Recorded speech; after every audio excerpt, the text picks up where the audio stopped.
आठवे शब्दसृष्टी अंगवे सारस्वताघवे जिव्हेसिये नमो ज्ञानेश्वरा निष्कलंका जयाची गीतेची वाचिता टीका ज्ञान होय लोका अतिभाविका ग्रंथार्थिया. महाराष्ट्राच्या दैदिप्यमान संतांच्या परंपरेतील कैवल्य साम्राज्य चक्रवर्ती संत श्रेष्ठ ज्ञानेश्वर माऊली, जगद्गुरु तुकाराम महाराज, नामदेव राय, नाथ महाराज, समर्थ रामदास, राष्ट्रसंत तुकडोजी महाराज, गाडगे बाबा आदी सकल संत परंपरेला विनम्र वंदन करून ज्यांनी ही संतांची जीवनमूल्य समाजाच्या अंतरंगापर्यंत नेऊन पोचविली आणि खऱ्या अर्थानं जनजागरण आणि प्रबोधन घडवलं अशा कीर्तनकारांना, प्रवचनकारांना, भराड्यांना, गोंधळ्यांना, वासुदेवांना, कडक लक्ष्म्यांना, पांगळ्यांना, पिंगळ्यांना, आंधळ्यांना, शाहिरांना, दांगटांना, तमासगिरांना, लोकसंस्कृतीच्या सगळ्या उपासकांना, व्यासपीठावरील सर्व मान्यवरांना आणि या व्याख्यानासाठी या यशवंत महाराज पटांगणामध्ये बसलेल्या नाशिक शहरातील सर्व रसिक श्रोतृजनांना सर्वात प्रथम माझे विनम्र वंदन. मित्रांनो, वसंत व्याख्यानमालेचं हे 87वं वर्ष आहे आणि माझे 9वं पुष्प आहे. आज मी पंढरीची वारी एक आनंदानुभव या विषयावर आपल्याशी या चित्रफितीच्या माध्यमातून संवाद साधणार आहे. व्यासपीठावर या मगाशी आपला जो छोटासा समारंभ झाला यासाठी उपस्थित राहिलेले आपल्या वसंतोत्सवाचे अध्यक्ष आणि प्रसिद्ध चित्रकार माननीय श्री शिवाजीराव तुपे, अध्यक्ष श्री श्रीकांतजी बेणी, खऱ्या अर्थाने महाराष्ट्रामध्ये ज्यांनी सांस्कृतिक चळवळीमध्ये स्वतःचं मोठं योगदान दिलंय ते आपले कार्याध्यक्ष आणि आमचे परममित्र माननीय मधुकरराव झेंडे साहेब, सरचिटणीस की इथे प्रत्येक वक्ता यावा, त्याची सुंदर व्यवस्था व्हावी, त्याच्याबरोबर सगळं नाशिक शहर त्याला दाखवावं, अतिशय प्रेमाने सगळं काम करणारे आमचे मित्र श्रीयुत अशोकराव देशमुख, श्री अजय तोष्णीवाल, श्री श्याम दशपुते आणि सगळ्यात महत्वाची गोष्ट म्हणजे हा संपूर्ण ह्या कार्यक्रमाचं अतिशय सुंदर नियोजन केलं, सुंदर संयोजन केलं आणि सगळ्या श्रोत्यांना वक्ता येईपर्यंत आपल्या आसनावर बसण्यासाठी निवेदनाच्या माध्यमातून स्थिरता प्राप्त करून दिली ते श्रीयुत अरुण शेंदर्णीकर. माझ्याबरोबर या कार्यक्रमासाठी आवर्जून आलेले याच नाशिक शहरातले पण अनेक वर्ष अगस्त्य ऋषींच्या गावी ज्यांचं वास्तव्य आणि ज्यांनी अनेक वर्ष ज्ञानदानाचं पवित्र कार्य केले ते श्री सुधीरभाऊ जोशी काका आणि ज्यांच्या स्मृतीनिमित्त हे व्याख्यान इथं आपण आयोजित केलेलं आहे ते मुरलीधरभाऊ लोणारी यांच्या सून सौ प्रतिभाताई लोणारी, या सर्वांना मी अभिवादन करतो. सर्वात प्रथम मुरलीधर लोणारी यांच्या पवित्र स्मृतीला मी अभिवादन करून आजच्या मी व्याख्यानाला सुरुवात करतो. मित्रांनो, आजचा माझा व्याख्यानाचा विषय असा आहे, पंढरीची वारी एक आनंदानुभव. गेली 5-6 वर्ष मी सातत्याने या वसंत व्याख्यानमालेमध्ये नाशिकला येतोय. पुण्याची वसंत व्याख्यानमालेमध्ये व्याख्यान करावं आणि नंतर नाशिकच्या व्याख्यानमालेमध्ये जावं. महाराष्ट्रामध्ये खऱ्या अर्थाने 2 हा प्राचीन आणि खूप पूर्वीपासून चालत आलेल्या अनेक वर्षाची परंपरा असणाऱ्या 2 व्याख्यानमाला, त्यातली एक व्याख्यानमाला ही पुण्याची वसंत व्याख्यानमाला आणि महाराष्ट्रातील दुसरी व्याख्यानमाला म्हणजे नाशिकचीच व्याख्यानमाला. आज 100व्या वर्षापर्यंत ज्ञानदानाचं पवित्र कार्य अखंडपणे चालू ठेवणारी ही व्याख्यानमाला आहे. व्याख्यानाला सुरुवात करण्यापूर्वी मला ज्ञानेश्वर माऊलींची ओवी आठवते. गेली 5-7 वर्ष मी सातत्याने इथे येतोय आणि आपण सगळी मंडळी प्रचंड गर्दी करून प्रचंड संख्येने माझ्या व्याख्यानाला उपस्थित राहत आहे. मला माऊलींची ओवी आठवतीये, आधीची चित्त मायेचे वरी मिश झाले पडियंताचे तरी ते अद्भुत स्नेहाचे कवन जाणे. अगोदर तर आईचं चित्त असावं, आई प्रेमळ आहे, त्यातून त्या प्रेमळ आईला आपला आवडीचा मुलगा भेटावा, मग तिच्या प्रेमाचा वर्षाव किती होईल हे सांगताच येणार नाही. तसं त्या आईच्या चित्तानं मातृप्रेमानं तुम्ही सगळे समोर बसलेला आहात आणि त्या आवडीच्या मुलाचं कौतुक पाहण्यासाठी रसिकत्वाची मोठी दाटी करत आहात आणि मग तुमच्या रूपामध्ये खऱ्या अर्थाने माझ्यासारख्या वक्त्यावर स्नेहाचा वर्षाव नाही झाला तर नवल, तेव्हा पुन्हा एकदा जमलेल्या सर्व श्रोत्यांना मी वंदन करतो आणि माझ्या व्याख्यानाला सुरुवात करतो. खरं म्हणजे मला इथं वसंत व्याख्यानमालेला वारंवार तुम्ही बोलवताय.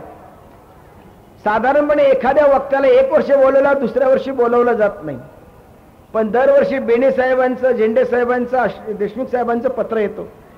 मला असं वाटतं प्रतिवर्षी मी तुमच्याकडे व्याख्यानाला येणं म्हणजे माझ्यातली विद्वत्तेचं मोठं दर्शन असं मला अजिबात वाटत नाही. खरं तुम्ही दरवर्षी मला बोलावताय, हा खऱ्या अर्थाने नाशिककरांच्या रसिकत्वाचा गौरव आहे असं मी समजतो. नाशिककरांची रसिकत्व आहे.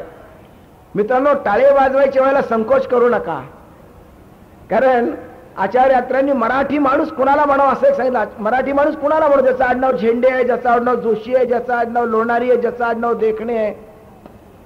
तेव्हा आचार्य यात्रांनी मराठी माणसाची व्याख्या दिली होती, आवडली तर टाळ्या वाजवा, कारण आवडल्यावर सुद्धा टाळ्या वाजवायला टाळाटाळ करणे मराठी माणसाचं एक लक्षण आहे. तेव्हा रसिकतेने दाद द्यावी, येणाऱ्या वक्त्याला खुलवावं. अरे आपण श्रोत्यांच्या रूपामध्ये परमेश ज्ञानेश्वर महाराज म्हणतात, प्रभू तुम्ही महेशाची या मूर्ती. खऱ्या अर्थाने श्रोत्यांचं मोठेपण ओळखणारा पहिला वक्ता म्हणजे झेंडेसाहेब ज्ञानेश्वर माऊली आहेत, ज्यांनी खऱ्या अर्थानं श्रोत्यांचं मोठेपण ओळखलं. मला सांगायचं होतं की वसंताचे रिगवणे झाडाचे साजेपणे. अरे वसंत ऋतू आला की वातावरणामध्ये एक चैतन्यमय बदल घडू लागतात. झाडाला एक नवी पालवी फुटायला लागते. कोकिळ अतिशय सुंदर आवाजामध्ये, वेगळ्या वेगळ्या आवाजामध्ये छानपैकी सुंदर स्वर आपल्या कानावर देत असतो. निसर्गामध्ये जसे बदल घडतात तसा संपूर्ण नाशिककरांचा वसंत वेगळ्या अंगाने भरत असतो आणि नाशिककरांच्या लोकजीवनाला विचारांची नवी पालवी फुटत असते. म्हणून नाशिकचा वसंत हा जो व्याख्यानमाला आहे नाशिकची, ही केवळ व्याख्यानमाला नाही तर नाशिककरांच्या लोकजीवनाचा हा वसंत उत्सव आहे, तर नाशिककरांच्या लोकजीवनाचे वसंत वैभव आहे. आणि अशा वैभवाचे आपण सगळे साक्षीदार आहात. मग अशी शेंद्रगीकरांनी आजच्या दिवसाची वैशिष्ट्य सांगितली. काही माणसांच्या, काही मान्यवरांच्या जन्मतिथी असतील, काहींच्या पुण्यतिथी असतील, काहींच्या कर्तृत्वाच्या तिथी असतील, आणि त्या सगळ्या यज्ञामध्ये शेवटी सांगितलं की 9 मे 2008 मध्ये याच व्यासपीठावर, याच व्याख्यानमालेच्या व्यासपीठावरून डॉक्टर देखणे आपल्याशी वारीवरती बोलणार आहेत. हाही त्या संपूर्ण दिनक्रमामध्ये एक वेगळ्या दिनक्रमामध्ये माझा नावाचा उल्लेख केला. मी त्यांना शतशः धन्यवाद देतो. मित्रांनो, पंढरपूरची वारी आज मी एका वेगळ्या विश्वात आपल्याला घेऊन जाणार आहे. पंढरपूरची वारी या महाराष्ट्राच्या जनशक्तीचा एक सांस्कृतिक लोकप्रवाह आहे. पलीकडच्या बाजूने ही गोदावरी वाहते आहे. थोडं पंढरपूरच्या गेलो की आपण तिकडे भीमा नदी पाहतोय. प्रत्येक नदीच्या काठी एक वेगळी संस्कृती असते. गोदावरी पाहिली की आमच्या डोळ्यासमोर रामाचं मंदिर उभं राहतं, नाशिकचं वाळवंट उभं राहतं, आणि येणारा तो कुंभमेळा उभा राहतो. त्या कुंभमेळ्याच्या साधूंची दाटी उभी राहते. तो सगळं वर्णन उभं केल्यानंतर डोळ्यासमोर चित्र उभं राहतं. तसं पंढरपूरचं वाळवंट उभं राहिले की आपल्या डोळ्यासमोर टाळ मृदुंगाचा गजर येतोय, संतांचं, वारकऱ्यांचं नाचणं येतंय, कीर्तनाचे फड उभे राहतात, भारुडं उभे राहतात, पंढरी रायाला भेटायला निघालेली वैष्णवांची मांदियाळी उभी राहते. माझ्याबरोबर एक अँडफिल नावाच्या एक विदुषी होत्या. त्यांचा संशोधनाचा विषय होता की महाराष्ट्रातल्या नद्या आणि नदीच्या काठी वसलेली संस्कृती. प्रत्येक नदीच्या काठी एक वेगवेगळी संस्कृती वसलेली आहे. पंढरपूरच्या वाळवंटामध्ये आज मी तुम्हाला घेऊन जाणार आहे. खरे या वाळवंटाचं वैशिष्ट्य काय आहे? नामदेवरायांनी फार सुंदर, जनाबाईने फार सुंदर वर्णन केले. एकची टाळी झाली चंद्रभागे वाळवंटी, एकची टाळी झाली चंद्रभागे वाळवंटी, माझा ज्ञानराज गोपालाते लाह्या वाटी. नामदेव कीर्तन करी पुढे देव नाचे पांडुरंग, नामदेव कीर्तन करी पुढे देव नाचे पांडुरंग, जनी म्हणे ज्ञानदेवा बोला अभंग, अभंग बोलता बोलता रंग कीर्तनासी भरला, प्रेमाच्यानी छंदे विठ्ठल नाचो लागला. किती नाचला? नाचता नाचता नाचता देवाचा गळला पितांबर, सावध होई देवा ऐसे बोले कबीर. पंढरपूरच्या वाळवंटामध्ये वैष्णवांची मांदियाळी जमलेली आहे, आणि हे जी वैष्णवांची मांदियाळी विठुरायाला भेटायला निघते तो महाराष्ट्राच्या जनशक्तीचा एक सुंदर सांस्कृतिक प्रवाह म्हणजे पंढरपूरचा हा वारी सोहळा आहे, महाराष्ट्राचा वारी सोहळा आहे. विठाई माऊलीच्या दर्शनावर जशी नदी जशी सागराला जाऊन मिळते आणि सागरू रूप होते, तशी विठ्ठल भक्तीची गंगा विठ्ठलाशी एकरूप होते, ती पालखीच्या रूपामध्ये होते. विठाई माऊलीच्या दर्शनामध्ये सर्व सुख मानणाऱ्या संतांनी विठ्ठलाला मावली रूपात पाहिलं आणि माऊली रूपामध्येच तिला स्वीकारले. आणि ज्ञानभक्तीच्या समचरणावर उभी राहिलेली विठाई माऊली आपल्या भक्तांनाही माहेर पण देत राहिली. दरवर्षी आळंदीहून ज्ञानेश्वर माऊलींची पालखी निघते, देऊन तुकोबारायांची पालखी निघते आणि पंढरपूरला जाऊन मिळते. आळंदी हे ज्ञानपीठ आहे, ज्ञानियांचा राजा तिथे वास करतोय. ज्ञानपीठाकडून ही सगळी मंडळी निघाली, वैष्णव टाळ मृदुंगाचा गजर करीत करीत निघाली आहेत आणि पंढरपूरला चाललेत. पंढरपूर हे योगपीठ आहे, शंकराचार्यांनी वर्णन केले, महायोगपीठ आहे तटे भीमरथ्याम. पंढरपूर हे योगपीठ आहे. मग ज्ञानपीठाकडून सुरुवात करायची आणि योगपीठाला जाऊन मिळायचं. झाली का पंढरपूरची वारी? ज्ञानपीठाची सुरुवात आहे, योगपीठाची समाप्ती आहे. एक सुरुवात केली आणि एक समाप्ती झाली. झाली का वारी? व्याख्यानमालेच्या उद्घाटनाचं एक व्याख्यान आपण ऐकलं, सहभागी झालो श्रोते म्हणून, आणि शेवटच्या समारोपाचे व्याख्यान ऐकलं. वा वा वा, काय सुंदर व्याख्यानमाला झाली. वर संपूर्ण महिनाभर होतो, कारण पहिल्या व्याख्यानाला होतो, शेवटच्या व्याख्यानाला होतो. म्हणजे संपूर्ण व्याख्यानमाला आपल्या पदरात पडली असं नाहीये. म्हणून ज्ञानपीठाची सुरुवात आहे, ज्ञानियांचा राजा आळंदीहून ती माऊली निघते, ज्ञानपीठाची सुरुवात आहे.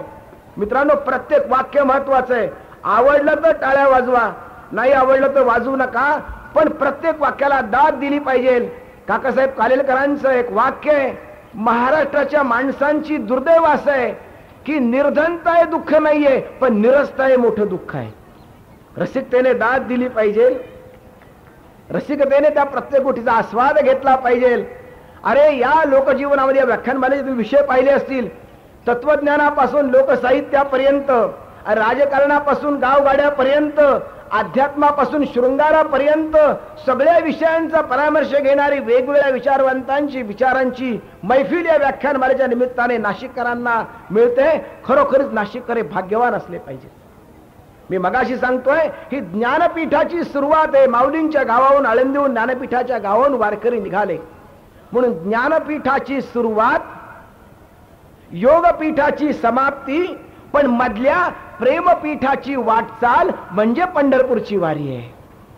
कारण प्रेम तेथे वास करी, मुखी उच्चारिता हरी, प्रेमे जावे तया गावा, सोजवीत या विठ्ठला. प्रत्येक वाटेवर प्रेम घेत घेत जायचंय, प्रेमानं प्रेमाला स्वीकारायचं, प्रेम द्यायचं, प्रेम घ्यायचं आणि प्रेमरूप विठ्ठलाशी प्रेमानं एकरूप व्हायचं. हे ज्याला कळलं त्याला पंढरपूरची वारी कळली.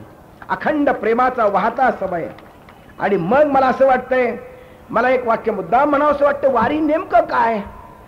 अनेक मंडळी म्हणतात हजारो लक्षावधी वारकरी 15-20 दिवस आपला वेळ वाया घालवतात, आपले सगळे कामधंदा सोडतात, त्यांना पंढरपूरच्या वारीला जातात. काय असं त्यांच्या पदरामध्ये पडतं? खरं म्हणजे प्रत्येक गोष्टीचा विचार केला तर लक्षात येईल, अनेक मंडळी या वाळवंटामध्ये नुसतेच झोपलेली असतात, अनेक मंडळी क्लबमध्ये पत्ते कुटीत असतात, अनेक मंडळी कुठेतरी बिअर बार मध्ये पडलेली असतात, अनेक मंडळी कामधंद्याविना उगीच आपला वेळ वाया घालत असतात. या मंडळींच्या वाया जाणाऱ्या वेळाबद्दल कधीच कुणी बोलत नाही, पण पंढरपूरच्या वारीला गेलेल्या वारकऱ्यांच्या वेळाबद्दल मात्र लोक का बोलतात हे मला अजूनही कळत नाही. आनंदाचा वेगळा अनुभव आहे. आनंद घ्यायचा असतो, आनंद द्यायचा असतो. मित्रांनो, साहित्य सम्राट आचार्य अत्र्यांची 2 पुस्तकं महत्वाची आहेत. एक मराठी माणसं मराठी मन, आणि दुसरं पुस्तक आहे ते आषाढस्य प्रथम दिवस. आचार्यांच्या सगळ्या अग्रलेखांचं चिंतन त्या पुस्तकामध्ये. त्या पुस्तकामध्ये आचार्य अत्र्यांनी एक फार सुंदर वाक्य वापरलंय. सगळ्या मराठी माणसाला असं साजिवंत करणारं, चैतन्य देणारं वाक्य आहे. ते म्हणतात, या महाराष्ट्राच्या संत परंपरेने आम्हाला काय दिलं? ज्ञानेश्वर माऊली हा महाराष्ट्राचा श्वास आहे, तर तुकोबाराय हा महाराष्ट्राचा ध्यास आहे, श्वास आहे.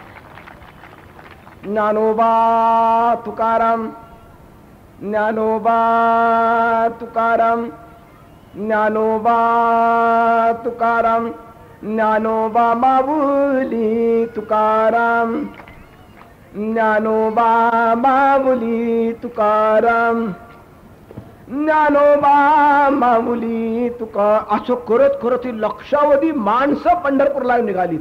काय सामर्थ्य या दोन शब्दामध्ये. ज्ञानोबा आणि तुकोबा महाराष्ट्राचा महामंत्र आहे. महाराज मला सांगा, आचार्यात्रांचं वाक्य आहे, या महाराष्ट्राच्या लोकजीवनामधून ज्ञानोबा तुकोबा वजा करा, बाकी काय राहील. त्या बिरबलाला बादशाने विचारलं, 27तून 9 गेले, बाकी किती. सगळेजण म्हणले 18. आणि बिरबलाकडे आलं, बिरबलाला विचारलं, अरे 27तून 9 गेले, बाकी किती. बिरबल म्हणला, महाराज मला जर विचारतं तर मी सांगेन बाकी 0. ते म्हणजे गणित कच्चं दिसतंय. ते म्हणजे माझं व्यावहारिक गणित आहे. 27 नक्षत्र ही पावसाची आहेत. 27 नक्षत्र एकूण नक्षत्र आहेत, तर ते 9च नक्षत्र पावसाची आहेत. थोडी 9 नक्षत्र बाजूला करा, बाकी सगळं 0च राहील. तसं महाराष्ट्राच्या लोकजीवनातून ज्ञानोबा तुकोबा वजा करा, लोकजीवन 0 आहे. आचार्यात्रांचं वाक्य आहे. ज्ञानेश्वर माऊली हे ज्ञानाचे आगर आहेत, ज्ञानाचे सागर आहेत. पण याच ज्ञानाच्या सागरामध्ये तुकोबांनी भक्तीच्या मोठा सोडल्या आणि ते पाणी महाराष्ट्राच्या कानाकोपऱ्यापर्यंत नेऊन पोहोचवलं. म्हणून महाराष्ट्राच्या प्रत्येक गावी समृद्धीची, शांततेची, प्रसन्नतेची, आनंदाची पिकं डोलायला लागली. असं या संत परंपरेने आम्हाला काय दिलंय. एक फार महत्वाचं वाक्य तुम्ही नक्की टाळी देताल. ज्ञानेश्वर माऊली हे मूर्तिमंत ज्ञानाचं प्रतीक आहे. मूर्तिमंत ज्ञान काय असावं तर ज्ञाना माऊलींच्या समोर बसावं. ज्ञानेश्वर माऊली हे मूर्तिमंत ज्ञानाचं प्रतीक आहे. तुकोबाराय हे भक्तीचं प्रतीक आहे. मूर्तिमंत भक्ती काय असावी, तुकोबारायांकडे पाहावं. साक्षात भक्तीचं मूर्तिमंत प्रतीक म्हणजे तुकोबाराय. ज्ञानाचं प्रतीक ज्ञानेश्वर माऊली आहे. भक्तीचं मूर्तिमंत प्रतीक तुकोबाराय आहे. नामदेवराय हे लढीवाळ प्रेमाचं प्रतीक आहे. नामदेवराय पांडुरंगाशी भांडतोय, एखादं लहान मूल जसं आपल्या आईशी भांडावं असं भांडतोय. ज्ञानेश्वर माऊली हे ज्ञानाचं प्रतीक आहे. तुकोबाराय भक्तीचं प्रतीक आहे. नामदेवराय हे प्रीतीचं प्रतीक आहे. नाथ महाराज हे शांतीचं प्रतीक आहे. आणि समर्थ रामदास हे क्रांतीचं प्रतीक आहे. आणि मग ज्ञान, भक्ती, प्रीती, शांती आणि क्रांती हे जिथं एकवटतात तिथे महाराष्ट्राची संत परंपरा उभी राहते. संत ज्ञानेश्वर माऊलींना वेदांताच्या अनुभूतीनं, संत तुकोबारायांना वृत्तीच्या अंतर्मुखतेनं, संत नामदेवरायांना भक्तीच्या लढीवाळपणानं, संत नाथ महाराजांना उत्कट लोकदर्शनानं आणि समर्थ रामदास स्वामींना लोकभ्रमंतीनं जी अनुभूतीजन्य ज्ञान प्राप्त झालं, ते ज्ञान संतांच्या वाणीतून बाहेर पडलं, ते संतांचं विचारधन झालं आणि महाराष्ट्राच्या लोकजीवनाचा तो एक अलौकिक ठेवा ठरला. या सकल संतांच्या विचार तत्वाचं एक अलौकिक दर्शन म्हणजे पंढरपूरची वारी आहे. कपाळावर गोपीचंदनाचा टिळा आहे, मनामध्ये शुद्ध सात्विक भाव आहे, खांद्यावर वैष्णवांची भगवी पताका आहे आणि वैष्णवांची मांदियाळी विठुरायाला भेटायला निघाली. अवघं विठ्ठलमय होऊन गेलंय. विठ्ठल टाळ, विठ्ठल दिंडी, विठ्ठल तोंडी उच्चारा, विठ्ठल अवघ्या भांडवला, विठ्ठल बोला विठ्ठल, विठ्ठल नाद, विठ्ठल वेद, विठ्ठल छंद, विठ्ठल, विठ्ठल सुखा, विठ्ठल दुखा, तुकया मुखा विठ्ठल, विठ्ठल अवघा भांडवल, विठ्ठल बोला विठ्ठल, विठ्ठल विठ्ठल विठ्ठल विठ्ठल विठ्ठल विठ्ठल विठ्ठल विठ्ठल विठ्ठल विठ्ठल विठ्ठल विठ्ठल विठ्ठल. महाराष्ट्राचे प्रसिद्ध दिग्दर्शक रमाकांत कवठेकर आणि मी 15-12 वर्षांपूर्वी सातत्याने 3 वर्ष पंढरपूरच्या वारीचं शूटिंग घेऊन ही चित्रफित केलेली आहे. यातला काही भाग सांगता सांगता मी आपल्याशी बोलणार आहे, काही भाग आपल्याला प्रत्यक्ष पाहायला मिळणार आहे. माऊलींच्या समाधीपासून सुरुवात होती. पुंडलिक वरदा हरी विठ्ठल श्री ज्ञानदेव पंढरीनाथ महाराज की, माऊली ज्ञानेश्वर महाराज, माऊली ज्ञानराज, माऊली तुकाराम ज्ञानेश्वर, माऊली ज्ञानराज.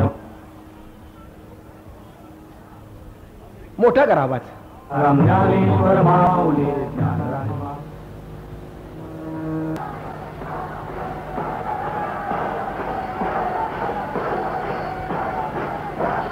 ज्ञानेश्वर माऊलींचं प्रस्थान होतं. ज्ञानेश्वर माऊलींचं प्रस्थान होतं आणि देऊळ वाड्यातून ज्ञानेश्वर माऊलींच्या पादुका पालखीत बसवून बाहेर आणल्या जातात. माऊली माऊली माऊली या जय जयकारानं सगळं वातावरण भारावून जातं आणि अवघं वातावरण माऊलीमय होते.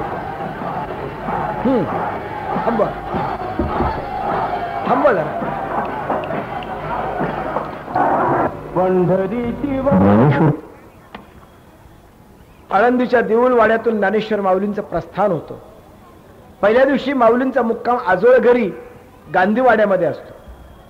सगळी वाटचाल मी तुम्हाला पुढे दाखवण्यातलं रिंगण दाखवणारे माऊलीच्या वाटेतली सगळी गावं या चित्रीकरणामधून मी आपल्या समोर मांडणार आहे.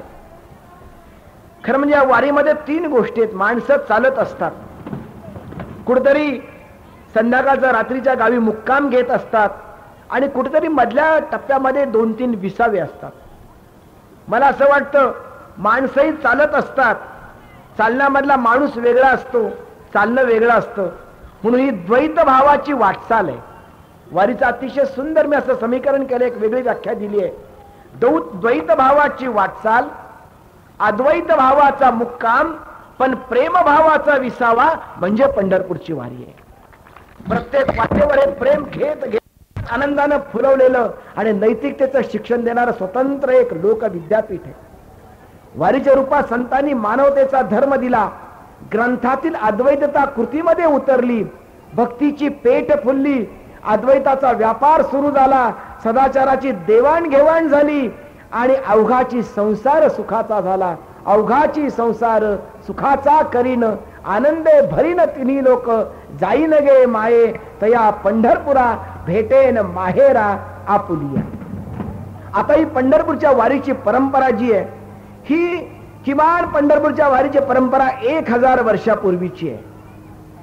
ज्ञानेश्वर माऊलींच्या अगोदर ज्ञानेश्वर महाराजांचे वडील विठ्ठलपंतांनी वारी केल्याचे संदर्भ आहेत. पुढे ज्ञानेश्वर माऊली हे खरं म्हणजे नाथ संप्रदायाचे होते आणि मग ज्ञानेश्वर महाराजांचे गुरु निवृत्तीनाथांनी ज्ञानेश्वर माऊलींना ही कृष्णांजनाची किंवा या कृष्ण भक्तीची किंवा विठ्ठल भक्तीची परंपरा दिली. ज्ञानेश्वर माऊलींनी एका आंधळा नावाचं एक माऊलींचं फार सुंदर रूप आहे, त्यामध्ये त्यांनी फार सुंदर वर्णन केले.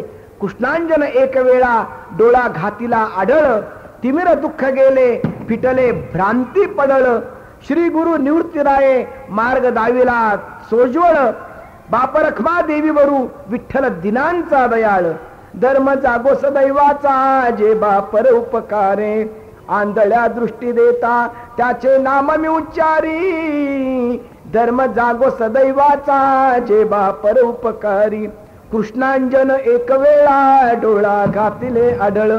माझ्या डोळ्यामध्ये कृष्णांजन घातलं आणि मला या पंढरपूरच्या वारीची वाट दिसायला लागली. ज्ञानेश्वर माऊलींच्या पासून खऱ्या अर्थानं या वारीला सुरुवात झाली. त्याच्या अगोदरची परंपरा आहे 1000 वर्षाची. आणि मग गंमत अशी आहे की दिंडी हा प्रकार केव्हा सुरू झाला, कारण ज्ञानेश्वर महाराजांचे वडील पंढरपूरची वारी करायचे, पण दिंडी असं नाही, चालत चालत पंढरपूरला जावं परत माघारी यावं अशी परंपरा होती. पण ज्ञानेश्वर माऊलींनी जेव्हा समाधी घेण्याचा मनोदय पांडुरंगासमोर व्यक्त केला, शुद्ध एकादशीला, कार्तिक शुद्ध एकादशीला, आपलं जीवित कार्य संपलंय, ज्ञानेश्वरीचं लिखाण झालंय, जे सांगायचं ते सांगून झालंय आणि आता समाधी घ्यावी म्हणून समाधीचा मनोदय व्यक्त केला आणि पांडुरंगानं समाधीला परवानगी दिली, असं नामदेवरायांच्या समाधीच्या प्रकरणाच्या अभंगामध्ये फार सुंदर विश्लेषण केलेलं आहे. आणि मग ज्ञानेश्वर माऊलींच्या या समाधीच्या कल्पनेने सगळ्या संतांना एक वियोग व्हायला लागला की माऊलींचं आता दर्शन होणार नाही, म्हणून सगळे संत माऊलींच्या समाधी सोहळ्यासाठी निघाले. त्याच्यामध्ये नामदेवराय होते, त्याच्यामध्ये गोरा कुंभार होता, त्याच्यामध्ये नरहरी सोनार होता. आणि या सगळ्या संतांनी ठरवलं की आपण ज्ञानेश्वर माऊलींच्या समाधीसाठी जायचंय, म्हणून पंढरपुरावरून या मंडळींनी पहिल्यांदा दिंडी काढली.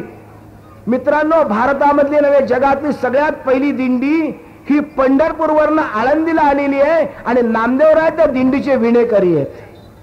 नामदेवरायांच्या नेतृत्वाखाली पंढरपूरवरनं दिंडी आळंदीला आलेली आहे. आज आपली आळंदीची दिंडी पंढरपूरला जाते, देवची दिंडी पंढरपूरला जाते, निवृत्तीनाथाची दिंडी पंढरपूरला जाते. संतांनी पांडुरंगाकडे जावं ही परंपरा आहे, पण पहिली दिंडीची परंपरा पांडुरंग हे संतांच्या गावी आलेला आहे. पहिली दिंडी तिथे निर्माण झाली. नामदेवराय विणेकरी झाले आणि सगळी संत मंडळी दिंडीचा टाळ मृदुंगाचा जय जयकार करीत माऊलींच्या समाधी सोहळ्यासाठी आळंदीला आले. तिथून ही परंपरा सुरू झाली आणि मग एकनाथ महाराज, तुकाराम महाराज, मल्लप्पा वास्कर यांनी हा पुण्य मार्ग वाढवला. आणि आज तुकोबारायांच्या काळामध्ये असं आहे की तुकोबारायांच्या घरामध्ये 7 पिढ्यांची परंपरा आहे. विश्वंभर बाबांपासूनची परंपरा आहे. तुकोबाराय वर्णन करतात, पंढरीची वारी आहे माझे घरी, आणिक न करी तीर्थ व्रत, व्रत एकादशी करीन उपवासी, गाईन अहर्निशी मुखी नाम, नाम विठोबाचे घेईन मी वाचे, बीज कल्पांतीचे तुका म्हणे. तुकोबाराय स्वतः ज्ञानेश्वर माऊलींच्या पादुका गळ्यामध्ये घालायचे आणि तिथून ते आळंदीला यायचे आणि ज्ञानोबारायांचं दर्शन घेऊन गळ्यामध्ये पादुका घेऊन तुकोबाराय नामगजर करत करत करत पंढरपूरला जायचे.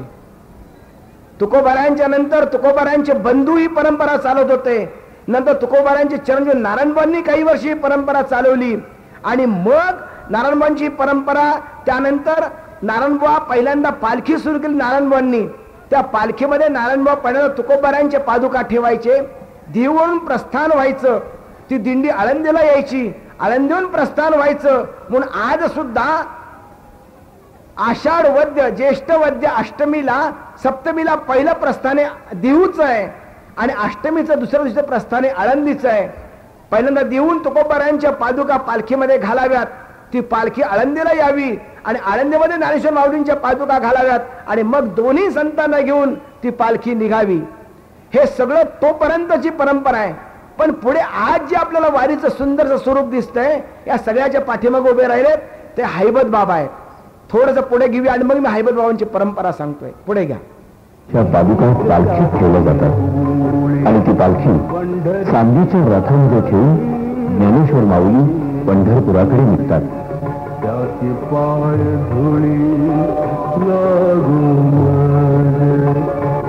पुढे ज्ञानेश्वर माऊलींचा घोडा आहे, समवेत जडीपट्ट्यांचा घोडा आहे आणि या घोड्यावर माऊली विराजमान झालेली आहे अशी असंख्य वारकऱ्यांची श्रद्धा आहे.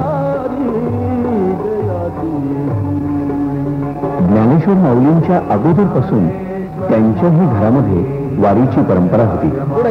परंतु पुढे सरदार हैबत बाबांनी शितोळे सरकारांच्या सहकार्याने वारी सोहळ्याला. आज जे वारीचं सुंदर चित्र दिसतं, इथेच थांबवा, इथेच थांबवा. खूप मागे घ्या, थोडं मागे घ्या, मागे घ्या, थोडी मागे घ्या, अजून मागे घ्या, मागे, खूप मागे घ्या, खूप पुढे गेले ते.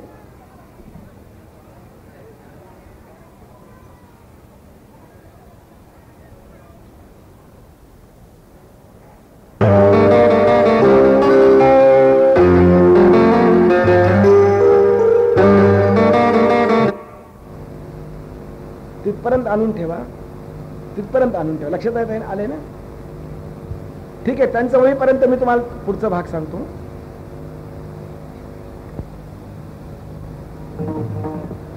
पुढे भराभरा घ्या, पुढे पटकन.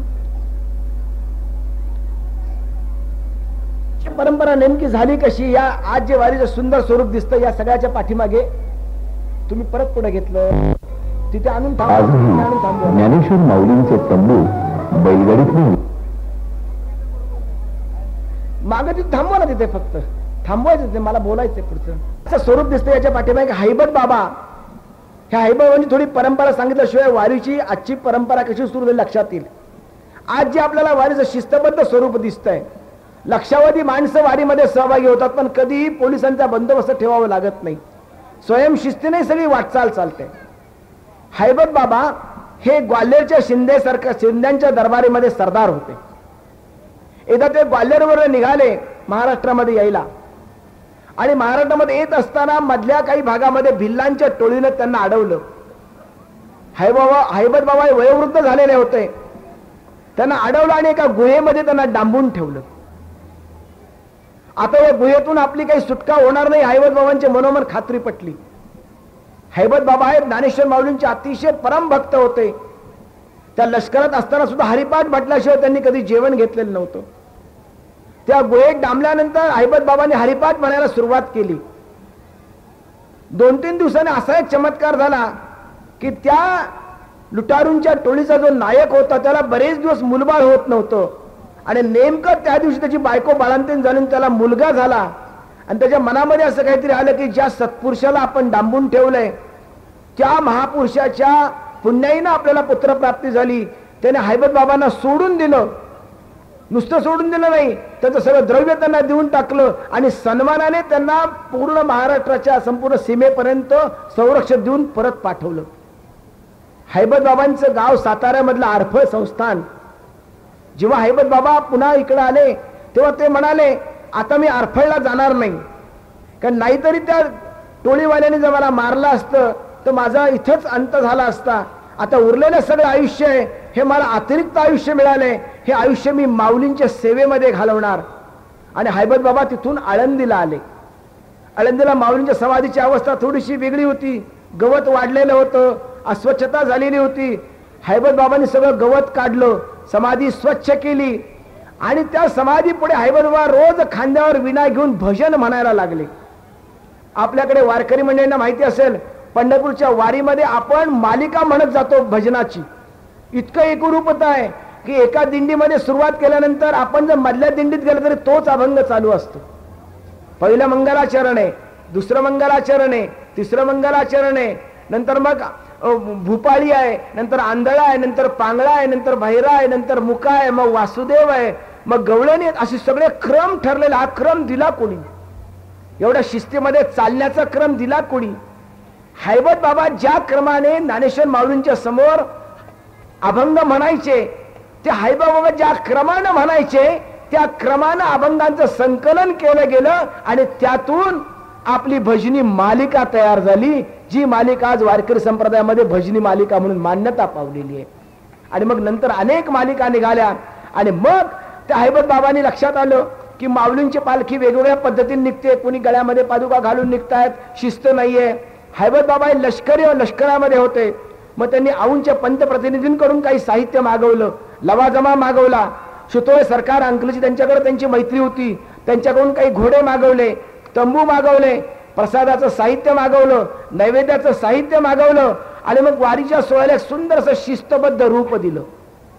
आपण जर पंढरपूरच्या वारी सोहळ्याचं एखाद्या गावी मुक्काम पाहिलं तर लक्षात येईल, मध्ये माऊलींचा मोठा तंबू आहे, आजूबाजूला छोटे मोठे तंबू आहेत. एखादी लष्कराची छावणी पडली की काय असं छानपैकी चित्र दिसतं. चालताना सगळे मंडळी शिस्तीमध्ये चालत असतात. कोणी वेडावाकडा चाललाय, पावलं वाडेवाकडी पण असं कधी दिसत नाही, सगळं शिस्तीमध्ये चाललेलं आहे. मुक्कामाची ठिकाणं शिस्तीची आहेत. हे सगळं पर्यंत लक्षात येतं की ही शिस्त आली कुठून?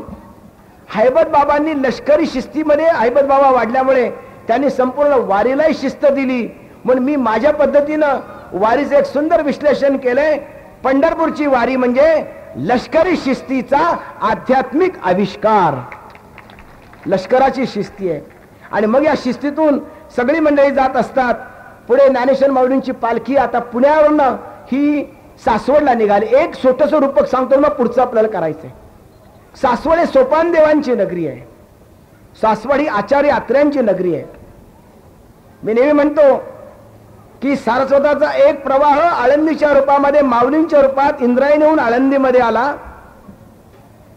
त्याच इंद्रायणीचा एक प्रवाह करेच्या रूपामध्ये सोपानदेवांच्या रूपामध्ये सासवडला आला आणि त्याच सासवडच्या या शब्द रूपाला, त्याच सारस्वताला, त्याच ज्ञानगंगेला आचार्य आत्र्यांच्या रूपाने साहित्याचा महापूर आला. त्या आत्र्यांच्या गावामध्ये, त्या सोपानदेवांच्या गावामध्ये सासवडला पालखी निघाली आहे. ज्या वेळेला माऊली आळंदीहून निघते आणि सासवडला जाते तेव्हा मध्ये एक मोठं सुंदर असं घाट लागतो, त्याला दिवे घाट असं म्हणतात. दिवे घाटाच्या वरती पाहिल्यानंतर सगळे पत्रकार, सगळे फोटोग्राफर, सगळे परदेशी पाहुणे मुद्दाम ते वारीचं विलोभनीय चित्र पाहण्यासाठी हे संपूर्ण सासवडच्या दिवे घाटाच्या वरती येतात. आणि इतकं सुंदर असं छान सरसर सरसर सरसर सरसर सगळा प्रवाह वरती येताना दिसतोय. लक्षावधी माणसांचा जलप्रवाह वरती सरकतोय असं दिसतंय. मित्रांनो, मला एक सुंदरसं रूपक आठवतंय. ते रूपक असं आहे, जगातील सगळे प्रवाह हे वरून खाली वाहतात. पाण्याचा प्रवाह हा वरून खाली वाहतोय, जलाचा प्रवाह वरून खाली वाहतोय, तेलाचा प्रवाह वरून खाली वाहतोय, द्रवाचा प्रवाह वरून खाली वाहतोय. एकमेव हा जगातला अद्वितीय प्रवाह आहे की जो खालून वर वाहतोय. तमसो मा मृत्योर्गमय, तमसो मा ज्योतिर्गमय, मृत्योर्वा अमृतम गमय. हा अविचाराकडून विचाराकडे, हा अज्ञानाकडून ज्ञानाकडे असा ऊर्ध्व दिशेने निघालेला प्रवाह आहे. वरती पर्यंत लक्षात आहे की sir sir sir sir sir sir sir sir सगळा प्रवाह वर सरकतोय. आणि मग नाथांचे भारूड मला आठवतं, नाथाच्या घरची उलटीच खूण, नाथाच्या घरची उलटीच खूण, पाण्याला कैसी लागली तान, लागली तान, लागली तान. नाथाच्या घरची उलटीच खूण, नाथाच्या घरची उलटीच खूण. आज सैम्या नवल देखिले, आज सैम्या नवल देखिले, वळचणीचे पाणी आड्या लागले. वळचणीचं पाणी आढ्याला लागावं तसा खालून हा प्रवाह वर येतोय. त्या सासवडच्या नगरामध्ये माऊलींची पालखी निघाली आहे. माऊलीच्या प्रत्येक तळावर आपल्याला एक सुंदरसं शिस्तीचं दर्शन घडतं. ही शिस्त मगाशी मी म्हणालो, प्रत्येक तळावर एक तळाची मोठी आरती होत असते आणि हजारो लक्षावधी वारकरी त्या तळाच्या आरतीमध्ये सहभागी होत असतात. मध्यभागी गोलाकार असतो, पाठीमागे सगळ्या दिंड्या अशा सरकत सरकत येतात. सगळे झेंडेकरी उभे राहतात, सगळे टाळकरी उभे राहतात, सगळे विणेकरी उभे राहतात. आणि हजारो मृदुंगाचा आणि हजारो टाळकऱ्यांचा एकच नाद त्या तळाच्या आरती वेळेला आपल्याला पाहायला मिळतो. नादब्रह्म काय असतं याची अनुभूती त्यावेळेला घेता येते. म्हणजे ज्ञानोबा तुकोबा करता, ज्ञानोबा तुकाराम म्हणताना पुढचा पाऊल पुढे टाकावा, तसं आपण जर सरळ रेषेमध्ये एखादा व्यास काढला तर इकडच्या माणसाचा पुढचा पाऊल आणि तिकडच्या माणसाचा पुढचा पाऊल एकाच वेळेला पुढे येतो. सगळ्या मृदुंगाचे ठेके एकाच वेळेला वाजत असतात, सगळे टाळ एकाच तालामध्ये गजर करत असतात आणि मुखाने एक मोठा असा गजर चाललेला असतो. हे सगळं वातावरण चाललेलं असताना सगळेजण पाहत असतात की असं इतकं सुंदर असं नादब्रह्म इथं अवतरलंय. तेवढ्यामध्ये चोपदाराचा चोप असा वर जातो आणि क्षणामध्ये सगळा आवाज शांत होतो. मला सांगा, वारकरी भोळा आहे, भाबडा आहे, त्याच्या ठिकाणी हे असलं एवढी कुशलता आली कुठून? माझ्याबरोबर जे परदेशी पाहुणे होते ते म्हणाले, एकदम सगळा आवाज एका क्षणामध्ये बंद झाला कसा? माणसं जरी टाळमृदुंगाचा गजयकार करत असली तरी सगळ्यांचं लक्ष असतं की चोपदारचा चोप वर जातोय का ती, आणि क्षणामध्ये सगळी शांतता पसरते. आणि मित्रांनो, इतकी शिस्त, ही खरं शिस्त आपल्या लोकजीवनाला लावून घेतली पाहिजे. चोपदाराने चोप वरती केल्याबरोबर सगळीकडे स्तब्धता, शांतता पसरते. आणि मग ज्या दिंडीची काही तक्रार असेल त्या दिंडीची माणसं टाळ वाजवतात. म्हणजे आपली तक्रार आरडाओरडा करून मोर्चा काढून तक्रार करायची जी आजची पद्धत आहे, ती वारकऱ्यांची पद्धत पाहावी की टाळ वाजले की चोपदारांनी समजावं काय ते तक्रार आहे, आणि मग चोपदार त्या दिंडीपाशी जातात, त्यांची काय तक्रार आहे ती तक्रार ऐकून घेतात आणि तिथंच तक्रारीचं निवारण करतात. इतकं सुंदर शिस्तीचं अतिशय छान दर्शन आपल्याला वारीमध्ये घडतं. म्हणून नेहमी म्हणतो, वारी म्हणजे नेमकं काय? एकांत आणि लोकांत. एकांत वारीमध्ये कसं मिळणार? टाळ मृदुंगाचा जय जयकार चाललाय, वारकरी मोठ्या मोठ्यांना गाजतायत, मृदुंगाचा आवाज येतो, एकांत कसा मिळणार? पण माझ्यातल्या मीपणाचा अंत परमेश्वर एकमेवा द्वितीय आहे. त्या परमात्म्याचा माझ्या मनातील, माझ्यातील असणारा एकरूपतेचा हा जो माझ्यातील अहंकाराचा अंत आहे तो एकांत आहे. एकमेवा द्वितीय परमात्म्याच्या ठिकाणी असणारा माझ्यातील मीपणाचा अंत हा एकांत आहे. व्यापक लोकजीवनामधले माझ्यातील मीपणा जावं हा लोकांत आहे, आणि माझ्यातला मीपणा जाण्यासाठी तर वेदांत आहे. म्हणून एकांत लोकांत यात रंगलेला वेदांत म्हणजे पंढरपूरची वारी आहे. आता तुम्हाला हे तळावरचं तळ आरती आणि मगाशी म्हटल्यावर चोपदारांचे पाहायला मिळेल. घ्या थोडं पुढे.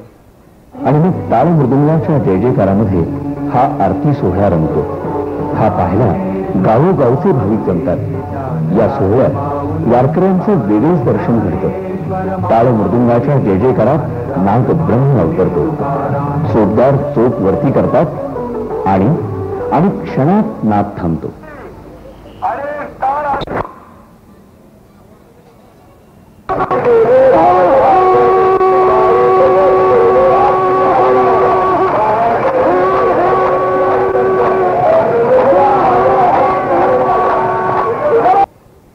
नंतर वारीचे सगळे मुक्काम मी पुढे सांगतो जाता आता.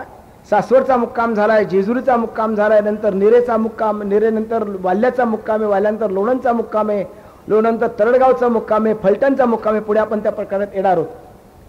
काही मंडळींचं अशी म्हणणं आहे की मग पंढरपूरच्या वारीमध्ये सहभागी व्हायचं खूप इच्छा आहे, पण आम्हाला टाळ वाजवता येत नाही, आम्हाला काही म्हणता येत नाही, वारकऱ्यांच्या पावलाबरोबर नाचता येत नाही, मग पंढरपूरची वारी आम्हाला कशी घडायची. मला एक फार सुंदर प्रसंग आठवला. एका राजानं आपल्या राज्यातल्या सर्व कलावंतांचा सन्मान करायचं ठरवलं आणि जाहीर आवाहन केलं.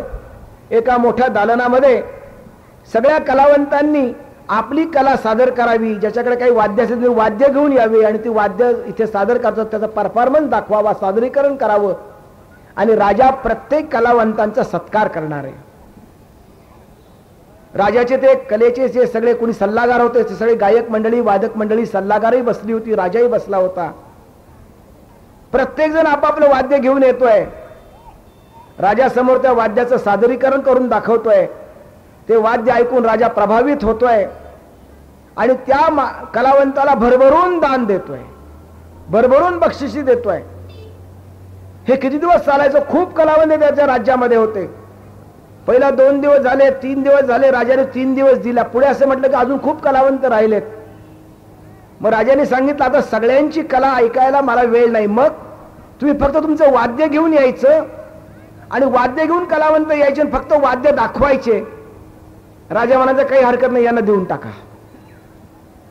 पुढे कोणतरी यायचं, पुन्हा आपलं वाद्य दाखवायचं काहीतरी, याला देऊन टाका. असं करताना हे सगळे एका माणसाने पाहिलं. तो म्हणला ही चांगली कल्पना आहे राजाचं बक्षीस मिळवायला. त्याला काहीच वाजवता येत नव्हतं, त्याच्याकडे कुठलंही वाद्य नव्हतं. कुठलं तरी एक बाजासारखं वाद्य घेऊन तो आला आणि त्याने वाद्य राजाला दाखवलं. राजा म्हणला यालाही बक्षीस देऊन टाका. त्याला बक्षीस मिळाल्यानंतर खरे कलावंत म्हणाले की आम्ही इतके वर्ष कला सादर करतोय, आत्ताशी आम्हाला बक्षीस मिळाले आणि याच्याकडे कुठलीही कला नसताना हे कुठलं तरी वाद्य घेऊन जातोय आणि राजाकडनं बक्षीस मिळवतोय. म्हणून त्याने राजाला तक्रार केली. राजा म्हणला त्याला बोलवा, त्याचं कुठलं वाद्य आहे बघू द्या. म्हणून राजाने त्याला विचारलं तुझं वाद्य घेऊन या, संगीताच्या दरबारामध्ये ये. तो त्याचं वाद्य घेऊन आला. म्हणला तुझं वाद्य वाजव. तो म्हणला महाराज माझं वाद्य तसं वाजत नाही. का? सगळी वाद्य वाजल्याशिवाय माझं वाद्य वाजत नाही. ते म्हणले तुझ्या वाद्याचं नाव काय? ते म्हणले माझ्या वाद्याचं नाव आहे सामील बाजा. सगळे असल्याशिवाय माझं वाद्यच वाजत नाही. मित्रांनो, वारीमध्ये ज्याला काही कळत नाही त्यांनी किमान सामील बाजाची तरी भूमिका घ्यावी. सगळ्यांच्या गजरामध्ये आपणही गजर करावा, सगळ्यांच्या बरोबर आपणही नाचावं. आपलं पाऊल उलट पडलं तरी चालेल, पण नाचावं आणि त्या नाचण्यामध्ये आपण एक रूप व्हावं. पहिला मुक्काम मगाशी म्हणाल त्याप्रमाणे सासवडचा झाला, नंतर जेजुरीचा झाला, जेजुरीनंतर वाल्य आहे, वाल्यानंतर लोणंद आहे, लोणंदनंतर तरडगाव आहे, तरडगावनंतर फलटण आहे, फलटण नंतर बरड आहे, बरड नंतर नातेपुते, नातेपुत्यानंतर माळशिरस आहे, माळशिरस नंतर वेळापूर आहे, वेळापूर नंतर भंडी शेगाव आणि भंडी शेगाव नंतर पंढरपूर आहे. घ्या थोडस पुढं.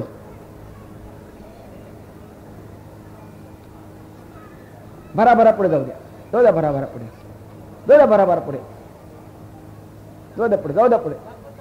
बरं ठीक आहे, जाऊ थांबायचं. या मार्गावर ज्ञानेश्वर महाराज एक मिनिट. सगळ्यात महत्वाचं म्हणजे वारीच्या सोहळ्यामधलं आपल्या सगळ्यांना वाटणार एक आकर्षण म्हणजे वारीतली रिंगण आहेत. हे रिंगण म्हणजे काय मी तुम्हाला सांगतो आणि मग आपण रिंगणाचा हे प्रात्यक्षिक चित्र पाहूया. पंढरपूरच्या वारीमध्ये जवळजवळ 6 ठिकाणी रिंगणं होतात. त्यातले पहिलं जे रिंगण आहे हे चांदोबाच्या लिंबापासलं रिंगण आहे. म्हणजे लोणंद आपण सोडायचं आणि तरडगावला जायचं. लोणंद ते तरडगाव हे फक्त 7 किलोमीटरचं अंतर आहे आणि माऊलींचा पालखी सोहळा एवढा मोठा असतो की पहिला अश्व हा तरडगावला जाऊन पोहोचलेला असतो, पण माऊलींची पालखी लोणंदलाच असते. एवढा मोठा मोठाचे मोठा प्रवाह असतो. या प्रवाहामध्ये पहिलंही उभं रिंगण आहे. पहिलं रिंगण हे उभं रिंगण होतं. नंतर सदाशिवनगरला गोल रिंगण होतं.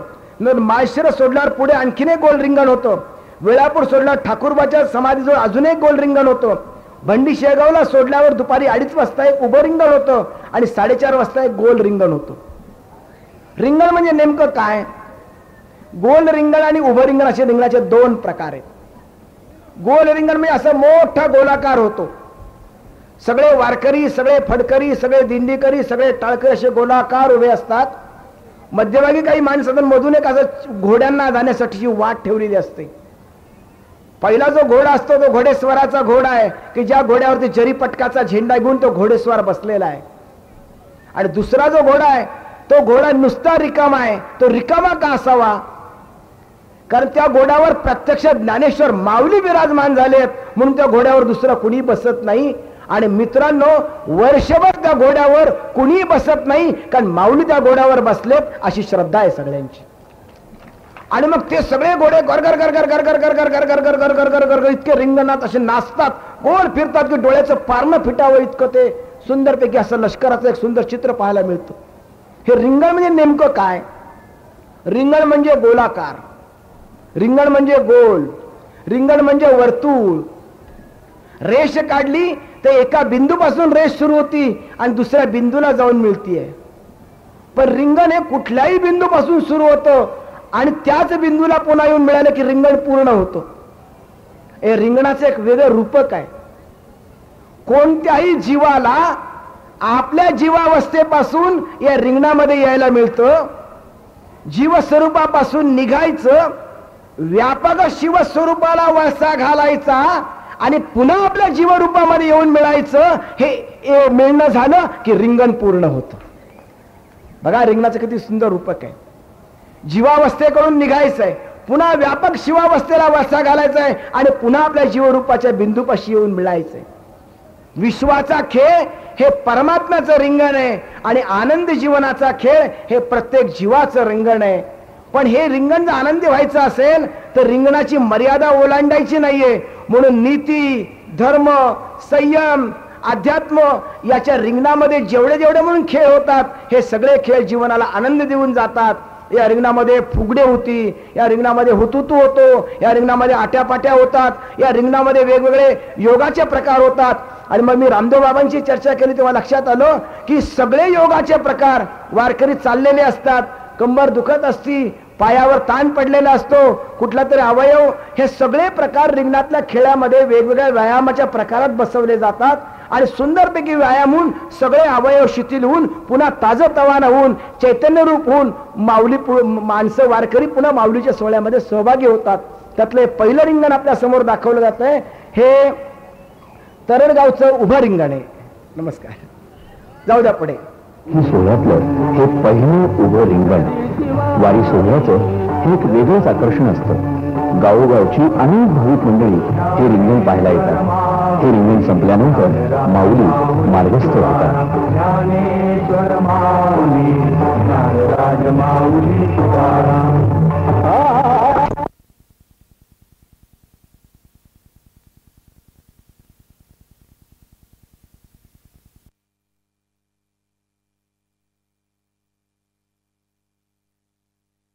महाराज आहेत मोठे, पण काही प्रवचनकार आहेत मोठे.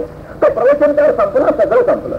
वारकरी संप्रदाय कोणा एका प्रवचनकारावर कीर्तनकारावर अवलंबून नाही.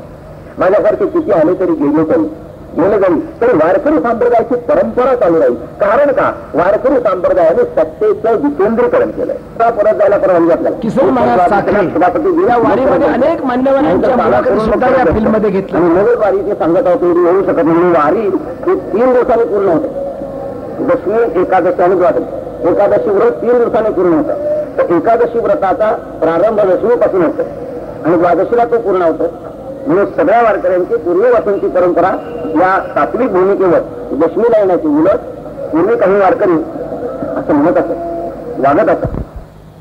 नव्हता खरा चंद्रभागेत टाकायचं आपण स्नान करायचं. कारण वारकरी म्हटलं की त्याचं शरीर दशमीला दंडरीतच असणार, अन्यत्र कुठेही असणार नाही. असलं तर तो मेलाचा नाही. सदानंद गुरुजी आळंदीकर कारण त्यांच्या शिष्यासमोर बसलेले आहेत. तुमच्या टाळ्यांच्या गजरात त्यांचं स्वागत करा. त्या नाशिकच्याच आहे सामाजिक विकृत याच्यावरती आपण काबू करू शकतो. आणि अतिशय दुर्मिळ माणसांचं चित्रीकरण आम्हाला त्यावेळेला मिळाले. नाही यातून मी ते भेटत नाही असं काही गळ्यामध्ये तुळशीची माळ का घालावी सुंदर दिव्याचं केलंय. लग्न झालेल्या बाईने मंगळसूत्र नाही घातलं काही बिघडत नाही, मुलं बाळ होत असतात. पण त्या मंगळसूत्रावरून जसं मांगल्य आणि पातिव्रत्य समजतं तसं वाटल्याची सात्विकता समजण्यासाठी गळ्यामध्ये तुळशीची माळी घालायलाच हवी आहे. संपत्ती होईल, संसार होईल, घर बांधलं जाईल, पण मंगळसूत्र असणं ही आवश्यक आहे. ती एक विशेष चिन्ह आहे की ते ओळखलं जातं समाजाला. ते मंगळसूत्र आहे हे जितकं महत्वाचं तितकं माळ तांदळण्याच्या नावाने मंगळसूत्र त्याला आपण काहीतरी भक्तिभावाला करतो प्रतीक पुढे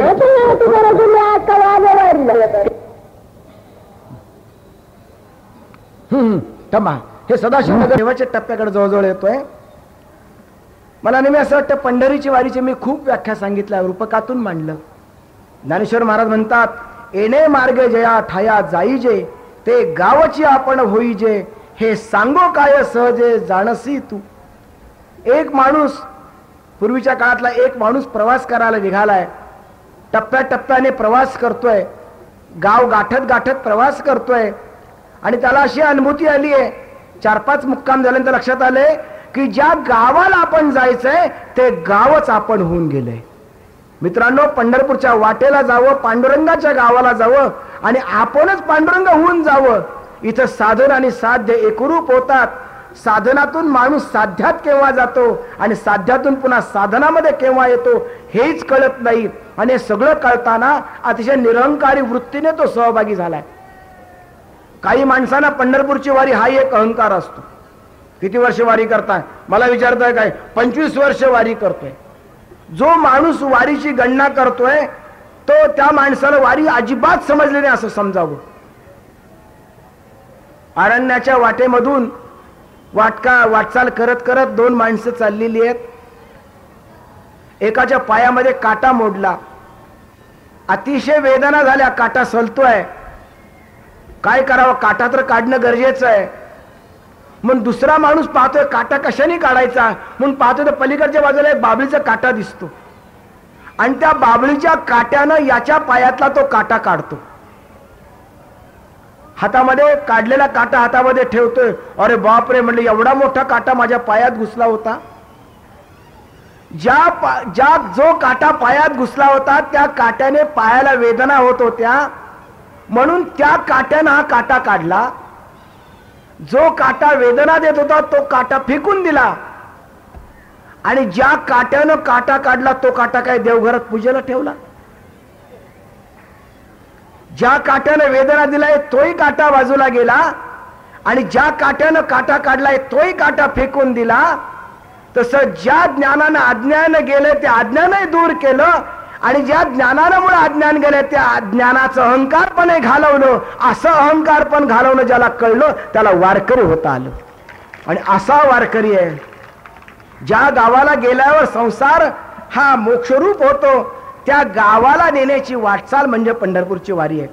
थोडं संशोधनाच्या अंगाने सांगतोय की हा माऊलींचा 16 पर्यंत लक्षात घे. ज्ञानेश्वर माऊलीला कैवल्य साम्राज्य चक्रवर्ती असं का म्हणतात? या वारी सोहळ्याकडे खूप माणसं वेगवेगळ्या भूमिकेने आकर्षित होत असतात. भक्तीच्या अंगाने आकर्षित झालेला खूप मोठा वर्ग आहे. इथे सामाजिक दृष्टीने आकर्षित झालेला एक मोठा वर्ग आहे. परवा डॉक्टर शेजबलकरांचं मनोगत आपण वाचलं असेल. ज्याला व्यवस्थापन शिकायचं त्याने पंढरपूरच्या वारीमध्ये दिंडी सोहळ्यामध्ये सहभागी व्हावं आणि व्यवस्थापकाच्या हाताखाली सेवेचं काम करावं. तो कुठल्याही मोठ्या कंपनीमध्ये एक्झिक्युटिव्ह म्हणून काम करू शकेल. कारण प्रत्येक वेळा वेगळं व्यवस्थापन आहे. व्यवस्थापनाची कौशल्य त्याच्यामध्ये. मित्रांनो, या न्यायमूर्ती रानडे हे फार मोठे विचारवंत. त्या न्यायमूर्ती रानडे जेव्हा पुण्यामधनं पालखी यायची तेव्हा पुण्याच्या नगर वाचन मंदिराच्या वरती बसून ती पालखी पाहायचे. न्यायमूर्ती रानड्यांच्या वरती जरा प्रार्थना समाजाचे संस्कार झालेले होते आणि हिंदू धर्मातल्या कर्मकांडावर त्यांचा मोठा राग होता. ते प्रार्थना समाजाचे अनुयायी होते. पण पंढरपूरची वारी जाताना पाहिली की ते डोळ्यातून घळघळ अश्रू व्हायचे. एकदा असंच 1882 साली त्यांनी पंढरपूरची वारी जाताना पाहिली आणि 2 दिवसांनी त्यांचं व्याख्यान प्रार्थना समाजामध्ये होतो. हे मी मनाचं सांगत नाही, त्यांच्या टिपणामधनं सांगतोय. त्यांनी त्या प्रार्थना समाजामध्ये व्याख्यान दिलं की हिंदू धर्मातला कर्मकांड बाजूला करावा आणि खरी उपासना मांडावी. हे जर प्रार्थना समाजाचं ध्येय असेल तर पंढरपूरच्या वारीकडे पहा. सगळी माणसं जातभेद विसरतायत, वर्णभेद विसरतायत, कर्मकांड विसरतायत आणि रागानुगा भक्तीच्या आविष्कारातून वारकरी एकरूप होत आहेत. म्हणजे मला असं वाटतं ज्यानं पंढरपूरच्या वारीची अनुभूती घेतली आहे त्याला पुन्हा वेगळ्या प्रार्थना समाजाची जरूरच नाही. हे न्यायमूर्ती रानडेंचं विवेचन आहे. आणि त्यावेळेस न्यायमूर्ती रानडेंनी आपल्या टिपणामध्ये पुण्यामध्ये जाणाऱ्या काही महत्वाच्या पालख्या कुठल्या जात होत्या याचं टिपणं करून ठेवलेत. त्याच्यामध्ये ज्ञानेश्वर माऊलींची पालखी जात होती, तुकाराम महाराजांची पालखी जात होती, पैठणवरून नाथ महाराजांची पालखी येत होती, अमळनेरवरून गोविंद बाबांची पालखी येत होती, चोपडेतून करवारबाग बाबांची पालखी येत होती, आरणभेंडीवरून सावता महाराजांची पालखी येत होती आणि कर्नाटकामधून बोरवणकर बाबांची पालखी येत होती. आणि सगळ्यात महत्वाचं म्हणजे वेगळं संशोधन मला या पुस्तकामध्ये, माझं वारी परंपरा आणि आविष्कार हे पुस्तक आहे. परवाच तुम्ही पाहिलं असेल की राज ठाकरेंनी जे अनेक चांगली पुस्तकं वाचावी म्हणून काही 50 पुस्तकांची नावं जाहीर केली होती पुस्तक दिनानिमित्त. त्यात प्रत्येक मराठी माणसानं वाचावं म्हणून या पुस्तकाचा आवर्जून उल्लेख केला होता. ते पुस्तक त्यांनी विक्रीसाठी स्वस्त दरात ठेवलंही होतं. या पुस्तकाचं लिखाण करताना एक संशोधनात्मक मुद्दा असा सापडला की न्यायमूर्ती रानडे असं म्हणत होते की पूर्वी काशीवरून एक पालखी यायची, दिंडी यायची आणि पंढरपूरच्या वारी सोहळ्यात सहभागी व्हायची. मला रूपकात्मक असं वाटतं की काशीची गंगा आहे ती ज्ञानगंगा आहे आणि पंढरपूरची चंद्रभागा ही भक्ती गंगा आहे. ज्ञानगंगेला सुद्धा भक्ती गंगेमध्ये समर्पित झाल्याशिवाय पूर्णत्व लाभत नव्हतं. म्हणून काशीची एक दिंडी यायची. भावनिक भाग सोडून द्या, ही दिंडी कुणाची होती? ही दिंडी कबीर महाराजांची होती. कबीरांची दिंडी प्रतिवर्षी उत्तर भारतातून यायची. 1920 साली एक संशोधनात्मक पुस्तक लिहिलं गेलं. त्या पुस्तकात सुद्धा उल्लेख आलाय की कबीरांची एक दिंडी काशीवरून यायची आणि या माऊलींच्या पालखी सोहळ्यात सहभागी व्हायची. पुढे अशी गंमत झाली की कबीरांची दिंडी बंद झाली. मग ती दिंडी गेली कुठं?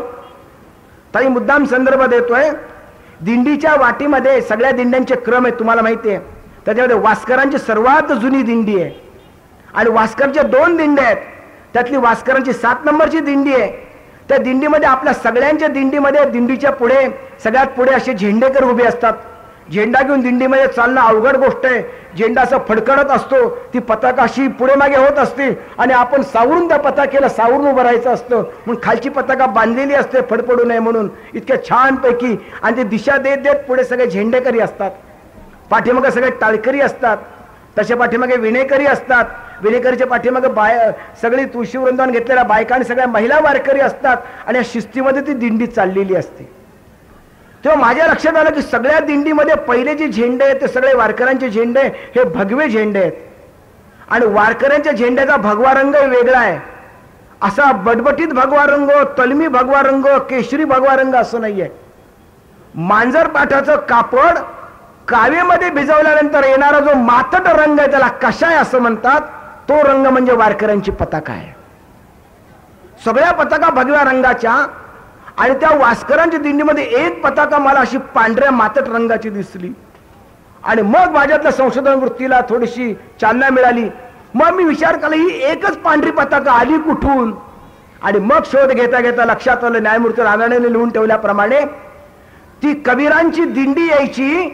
कालांतराने ती दिंडी येणं बंद झालं, पण ज्या वर्षी दिंडी येणं बंद झालं त्याच्या आदल्या वर्षी त्या माणसाने कबीरांचं प्रतीक म्हणून एक पांढरी पताका वास्करांना दिली आणि सांगितलं ती आमची पताका वारकऱ्यांच्या पताकेबरोबर मिरवीत पंढरपूरला घेऊन जा. म्हणून अजूनही वास्करांच्या फडामध्ये एक कबीरांची पताका आहे. न्यायमूर्ती रानडेंच्या टिपणाला आधार मिळतोय. किती सुंदरपणे विवेचन केलं गेले बघा तुम्ही. आणि मग आजही ती दिंडीमध्ये ती पताका मिरवत जाते. मित्रांनो, लोकमान्य टिळक विंचुरकर वाड्यामध्ये राहायचे आणि पंढरपूरचा वारकी सोहळा अनुभवायचे. लोकमान्यांच्या सारखी माणसं भारावून जायची. एवढी मोठी जनशक्ती पाहिली. ही जनशक्ती धर्मजागृतीसाठी केवढं मोठं कार्य करते पाहिलं आणि लोकमान्यांना अशा जनशक्तीचा उपयोग धर्म कार्याबरोबर राष्ट्र कार्यासाठी होऊ शकेल ही कल्पना गणेशोत्सवाची ही पंढरपूरची वारी पाहून सुचलेली आहे, हे लोकमान्यांनी लिहून ठेवलेलं आहे. त्याच्यामुळे वारीला किती वेगवेगळ्या प्रकाराने आपण वारीकडे पाहू शकतो हे लक्षात येईल. पुढे दिंडी निघाली आहे आणि आता पंढरपूरकडे आपण चाललोय.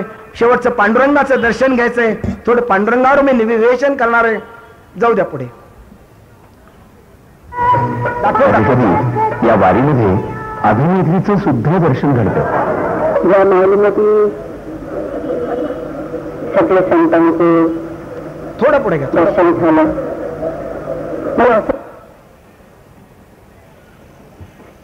पुढे घ्या, थोडं पुढे. हा राहू द्या, राहू द्या. त्यात वेडी आहे, बांगडा आहे, आंधळा आहे, मुका आहे. दार उघड बाई. आता दहाव्याचं रूपक सांगा मला वेळ नाही. दहाव्याच्या दोन्ही बाजूला भारूड कळणारी भाषा आणि पेलणारं तत्वज्ञान. या महाराष्ट्रामध्ये समाजाला काहीतरी सांगणारा, शिकवणारा आणि जाता जाता प्रबोधन करणारा असा एक वर्ग होता.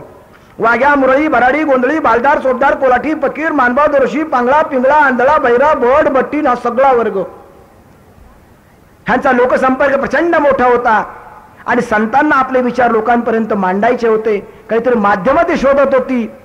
म्हणून सकल संतांनी आणि विशेषत्वाने नाथ महाराजांनी या सगळ्या रूपकांना एकत्र केलं आणि या प्रतिकात्मक लोकभूमिकांमध्ये रूपकात्मक पद्धतीनं तत्वज्ञानाची मांडणी करीत करीत मराठीमध्ये भारुड जन्माला आली.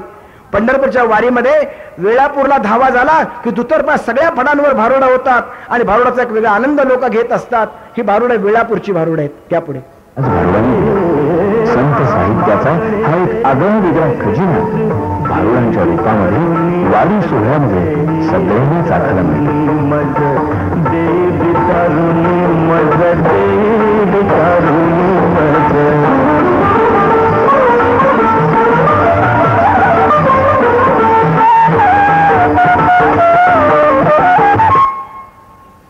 द्या पुढे.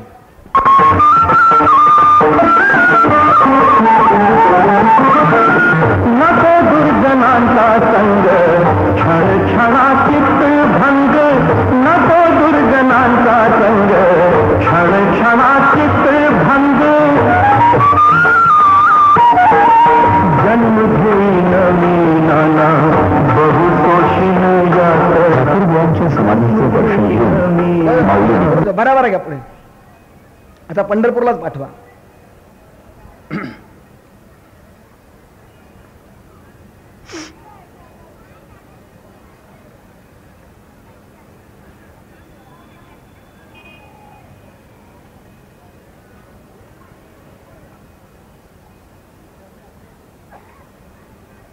त्यांच्या दिंड्या वाखरेला एकत्र येतात. मला सांगायला वेळ नाही. 10 वाजता माझी दुसरी गाडी जायची आहे, पण 5 मिनिटांमध्ये मी सगळं चित्र तुमच्या समोर मांडतोय. वाखरेला खूप मोठं रिंगण होतं. सगळ्या संतांच्या पालख्या एकत्र येतात. किती संत एकत्र येत असतील. ज्ञानेश्वर महाराज आळंदी, तुकाराम महाराज दिहू आहेत, एकनाथ महाराज पैठण आहे, निवृत्ती महाराज त्र्यंबकेश्वर आहे, औंढ्या नागनाथ आहे, ते गोरा कुंभार आहे, जगन्मित्र नागा आहे, कुर्मदास आहे, केशव चैतन्य आहे, बाबाजी चैतन्य आहे, मुकुंदराज अंबाजोगाई आहे, संताजी महाराज जगनाडे आहेत, कानुराज महाराज आहे, संताजी पवार आहे. अशा वेगवेगळ्या संतांचं. आणि आता पालखी पंढरपूरला आली. 2 मिनिटं थांबा. पंढरपूरचा पांडुरंग महाराष्ट्राचा लोकदेव आहे. साने गुरुजींनी फार सुंदर वाक्य वापरले. हा नुसता लोकदेव नाही आहे, म्हणजे महायोग पीठे तटे भीमरथ्याम अशा शंकराचार्यांच्या पांडुरंगाष्टकापासून शाहीरवर्दी परशुरामाच्या लावणीपर्यंत सर्वांनी पंढरीनाथाला वर्णन केलंय. पण पंढरपूरचा पांडुरंग, साने गुरुजींनी फार सुंदर वाक्य वापरलंय. पंढरपूरचा पांडुरंग हा महाराष्ट्राच्या जनशक्तीचा मुका अध्यक्ष आहे. कमरेवर हात देऊन उभा आहे, काही बोलत नाहीये.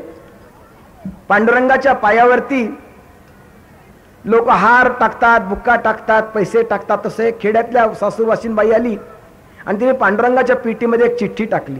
साने गुरुजींनी वर्णन केले. बडव्यांनी ती चिठ्ठी उघडली. त्या चिठ्ठीमध्ये लिहिलं होतं, पांडुरंगा पांडुरंगा, माझी सासू फार द्वाड आहे रे, मला मारते, मला सासूरवास करते, म्हणून सगळा सासूरवास घेऊन मी तुझ्या पायापाशी आले. सगळा सासूरवास मी तुझ्या पायावर घालणार आहे आणि सुखरूप होऊन परत माझ्या सासुरीत जाणार आहे. पांडुरंगा पांडुरंगा माझा सासरा फार द्वाड आहे रे, मला उपाशी ठेवतोय, म्हणून सगळा उपास घेऊन मी एकादशीला तुझ्याकडे आले आणि द्वादशीला आता परत माझ्या घरी चाललंय.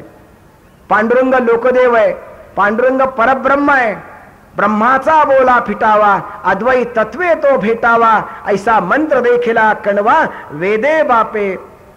अरे ब्रह्म बोलायला लागतं आणि परब्रह्म डोलायला लागतं. ब्रह्मानं बोलावं, परब्रह्मानं डोलावं आणि प्रेमरूप व्हावं म्हणजे पंढरपूरची वारी आहे.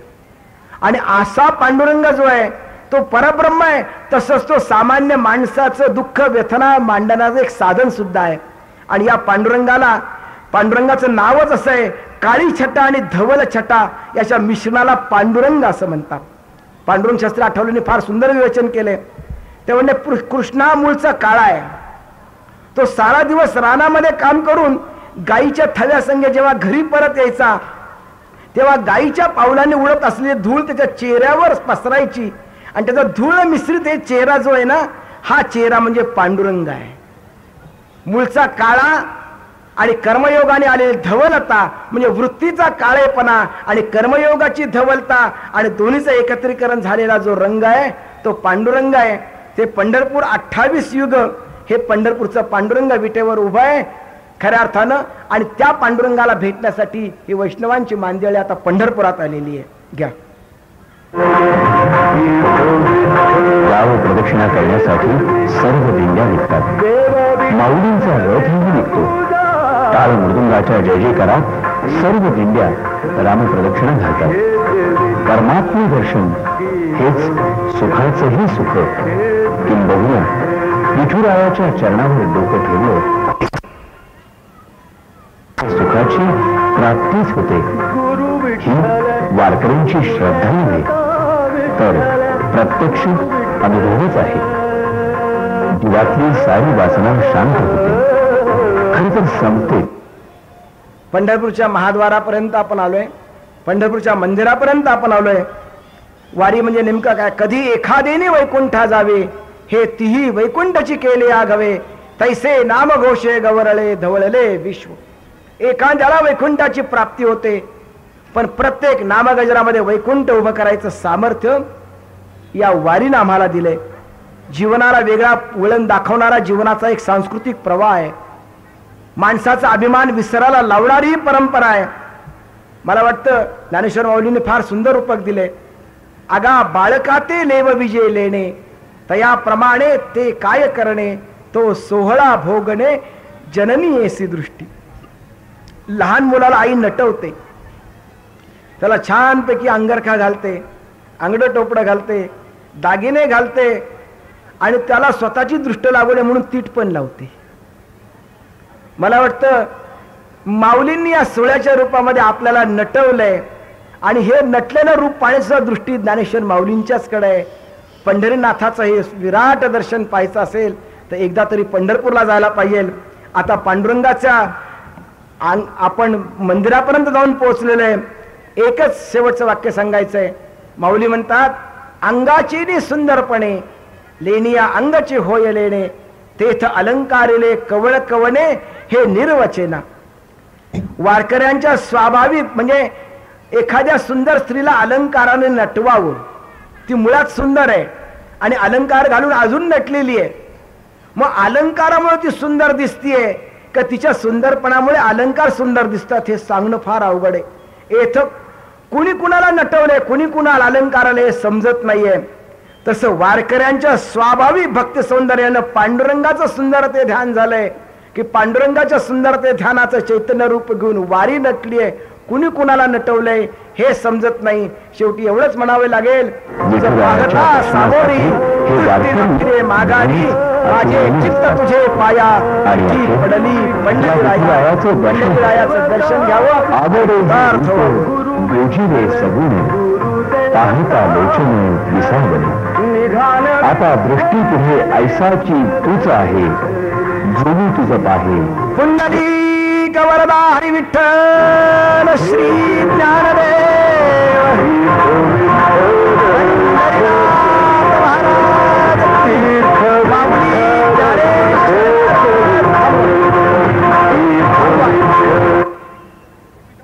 मित्रांनो, मला एकच प्रसंग सांगायचा आहे. दुर्गाबाई भागवत पंढरपुराहून निघाल्या होत्या. पांडुरंगाचं दर्शन घेऊन, मोठी ज्येष्ठ साहित्यिका, आणि फलटणपाशी गेल्या. पाठीमागाशी ढग दाटून आलेले होते आणि एक धनगर हातामध्ये काठी घेऊन असा छानपैकी पावलं टाकीत टाकीत चाललेला होता. त्यांची गाडी थांबली. त्याने क्षणभर पाहिलं, हा धनगर खांद्यावर काठी टाकून चाललाय. आणि त्या म्हणाल्या, मी पांडुरंगाचं दर्शन घेतलं, ते पांडुरंगाचं ध्यान तर ऐहिकातून चाललं नसेल ना. शेवटी त्यांनी सांगितलं, जे स्वाभाविक असतं ते चैतन्य रूप असतं, आणि जे चैतन्य रूप असतं ते स्वाभाविक असतं. म्हणून स्वाभाविक चैतन्य रूप जे असतं ते पंढरीचं पांडुरंगाचं रूप असतं. ते रूप ज्याला मिळतं त्याची वारी सफल होते. ही संपूर्ण चित्रीकरण आणि संपूर्ण हे व्याख्यान पाहून एखाद्याला तरी पंढरपूरच्या वारी सोहळ्यामध्ये येण्याची इच्छा व्हावी, पांडुरंगाच्या या दर्शनाची लाभ घडावा आणि महाराष्ट्र सांस्कृतिक लोकजीवनामध्ये एकरूप होण्याचं भाग्य तुमच्याही वाट्याला यावं. पुन्हा एकदा संयोजकांना, सर्व श्रोत्यांना अभिवादन करतो आणि माझे व्याख्यान थांबवतो. धन्यवाद.